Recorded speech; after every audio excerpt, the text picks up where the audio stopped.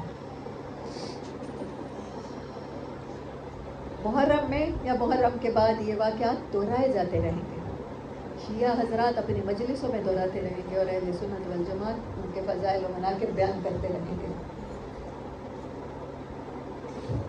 Lesson لینے کی بات ہے، اب وہ وقت آ گیا ہے۔ میں چاہتی ہوں 75 سال سے جو ہماری جنریشنز نے سبق نہیں لیا، اس قربانی سے سبق نہیں لیا، 1300 سال گزر گئے، صدیاں گزر گئی۔ سن 61 ہجری میں یہ واقعہ ہوا۔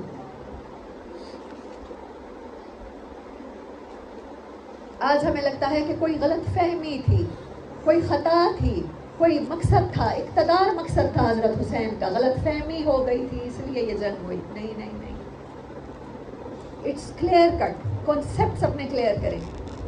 یہ صرف اصول کی بات تھی کہ باپ کے بعد بیٹا نہیں ہو سکتا، اور کوئی صاحب کردار تقوی والا ہی مسلمانوں کی مشافرت کے بعد خلیفہ بن سکتا ہے۔ ایسے کسی کا بھی منہ دل چاہے طاقت کے بل بوتے پر اٹھا کے مسرد خلافت پہ بٹھا دیں، وہ خلافت نہیں ہے، وہ پھاڑ کھانے والی ملوکیت ہے، وہ بادشاہت ہے۔ آپ کو لگتا ہے کہ ہم اس 14 اگست پہ آزاد ہیں؟ کسی کو واقعی میں لگتا ہو کہ ہم آزاد قوم ہیں؟ ہم اپنے فیصلوں میں آزاد ہیں، ہم اپنی معیشت بنانے میں آزاد ہیں، ہم اپنے ٹیکسز لگانے پہ اپنے عوام میں آزاد ہیں۔ یہی لڑائی ہے جو آج تک چلی آ رہی ہے انسانوں میں، جو حابیل اور قابیل سے چلی، جو قربانیاں امام حضرت اسماعیل نے دی، جو قربانیاں جناب عبد المطلب نے دی، اور جس قربانی کی انتہا کیا ہے؟ حسین ہے۔ ابتدا جس کی اسماعیل اور انتہا حسین ہے، بس یہی ہے اسلام۔ اللہ جب مانگے گا، اللہ کا دین جب مانگے گا تو اپنے ہاتھوں سے ابراہیم کی طرح بیٹا بھی ذبح کرنا پڑے گا۔ اللہ سے کی ہوئی کمٹمنٹ پوری کرنی ہوگی تو جناب عبد المطلب کی طرح جناب عبداللہ کو بھی ذبح کرنا پڑے گا۔ اور اللہ کا دین جب بچانا ہوگا تو تب کوئی جنگ پہ جانے کے لیے بچوں کو ساتھ لے کے جاتا ہے، عورتوں کو ساتھ لے کے جاتا ہے۔ آپ کا مقصد لڑنا تھا؟ کیا آپ کا مقصد اقتدار تھا؟ اس چیز کو اتنا مس پلیس کر دیا گیا ہے، مس انٹرپریٹ کر دیا گیا ہے۔ آپ کہہ رہے تھے کہ میں اگر مدینے میں بیٹھوں گا تو یہ لوگ آ کے بائی فورس مجھ سے کہیں بیعت نہ لے لیں، تو میں موو کر جاتا ہوں کوفہ کی طرف۔ مسلم بن عقیل کو پہلے بھیجا ہے، انہوں نے کہا ہے کوفیوں کے دل تو آپ کے ساتھ ہیں، تلواریں ساتھ نہیں ہیں۔ آج ہم دل میں تو برے کو برا سمجھتے ہیں، گھر بیٹھے حکمرانوں کو گالیاں نکالتے ہیں، لیکن پبلکلی نو، کمزور ترین درجہ۔ میں تو کہتی ہوں پھر منافقت کو پہنچے ہوئے لوگ ہیں۔ کوفہ والوں نے کیا کیا تھا؟ دل میں تو امام حسین، جب دل امام حسین کے ساتھ تھے، تلواریں نہیں تھیں، تلواریں یزید کے ساتھ تھیں، تو وہ کیا کہلائے؟ کوفی منافق کہلائے نا۔ قیامت تک کے لیے بدبختی ان کے ماتھوں پہ لگ گئی۔ تو ہم لوگ جو کرتے چلے جائیں گے مصلحت کے نام پہ، کمپرومائزز، حق کو حق نہ کہنا، بات صرف امر بالمعروف اور نہی عن المنکر۔ اور امام حسین جیسا بندہ ہی یہ ساری قربانیاں دے سکتا تھا۔ قرآن پاک میں اللہ تعالیٰ فرماتے ہیں وَلَنَبْلُوَنَّكُمْ بِشَيْءٍ مِّنَ الْخَوْفِ وَالْجُوعِ وَنَقْصٍ مِّنَ الْأَمْوَالِ وَالْأَنفُسِ وَالثَّمَرَاتِ وَبَشِّرِ الصَّابِرِينَ۔ کسی سے خوف کی آزمائش لے لوں گا، ان کے اوپر خوف تھا کہ بچوں کے ساتھ پتہ نہیں کیا کرتے ہیں، بیویوں کے ساتھ کیا کرتے ہیں، مال کی قربانی وہ بھی ان سے لی گئی۔ یعنی ہر انسان پہ اللہ تعالیٰ اس کی حیثیت کے مطابق بوجھ ڈالتا ہے، ایک قربانی۔ لیکن امام حسین سے یہ ساتوں امتحان ایٹ اے ٹائم، ایک چند دنوں میں اور ایک ہی رات میں لے لیے گئے۔ ساری اولادوں کو اپنے ہاتھ سے دفنایا۔ ایک رات میں بلیک بال تھے، 56 یا 58 ایئر کی ایج تھی، وائٹ ہو گئے ہیں۔ اور ان سارے امتحانوں میں پورا اترنا بھی صرف حسین علیہ السلام کا ذکر تھا۔ ایک رات پہلے جب پتہ چل گیا کہ شہید کر دیا جاؤں گا چراغ بجھایا اور کہا ہے کہ صبح ڈیتھ ہے، اور آپ لوگوں کی میں نے قدر کی، قربانیاں قبول کی، جنت میں میں آپ کو اپنے ساتھ داخل کروں گا، میں آپ سے راضی ہوں، لیکن کوئی جان بچانا بھی فرض ہوتا ہے، تم میں سے جو جانا چاہتا ہے چلا جائے۔ اور مجھے میری شکل دیکھنے کی وجہ سے کوئی میرے لحاظ میں نہ رکے، چراغ بھی بجھا دیا۔ جب چراغ جلایا تو کوئی بھی نہیں گیا تھا اٹھ کے۔ 72 لوگوں کو پتا تھا، صرف کائنات کے اربوں انسانوں میں سے صرف 72 لوگوں کو پتا ہوتا ہے کہ حق کا ساتھ کیسے دیتے ہیں۔ اچھا کفار کے خلاف لڑائی ہوتی نا تو ہر مسلمان جہاد کے لیے تیار ہوتا ہے، اللہ اکبر کے نعرے لگا کے۔ خالد بن ولید نے کتنی ہی لڑائیاں لڑی، سعد بن ابی وقاص نے کتنی ہی لڑی، مسلم جرنیلز نے کتنی ہی لڑی، موسیٰ بن نزیر، محمد بن قاسم، کتنے ہی نام ہیں، لیکن جب سامنے مسلمان ہوں یہ کتنا مشکل کام تھا۔ کون ڈیفائن کرے گا کہ حق پہ کون ہے؟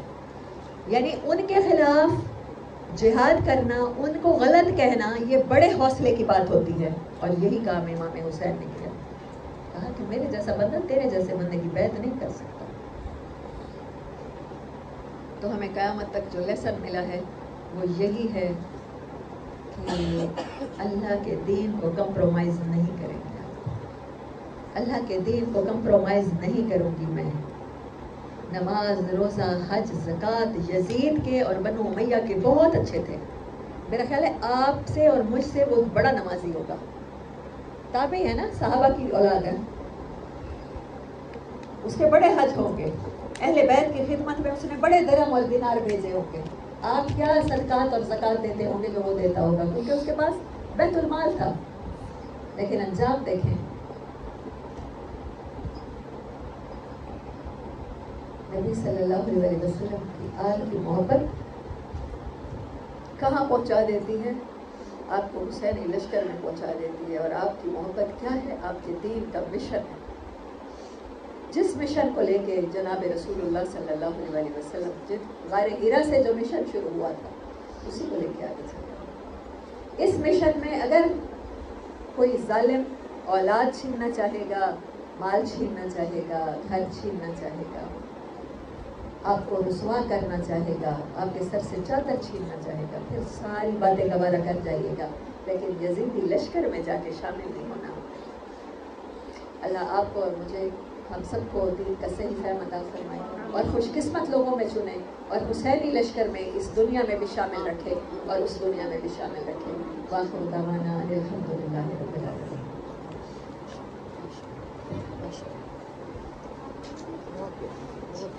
ہر چیز کلیئر کر، کچھ بھی آپ لوگ پوچھنا چاہیں، کوئی کوشچن، کچھ بھی آپ لوگ ڈسکس کرنا چاہیں، شیئر کرنا چاہیں، پلیز۔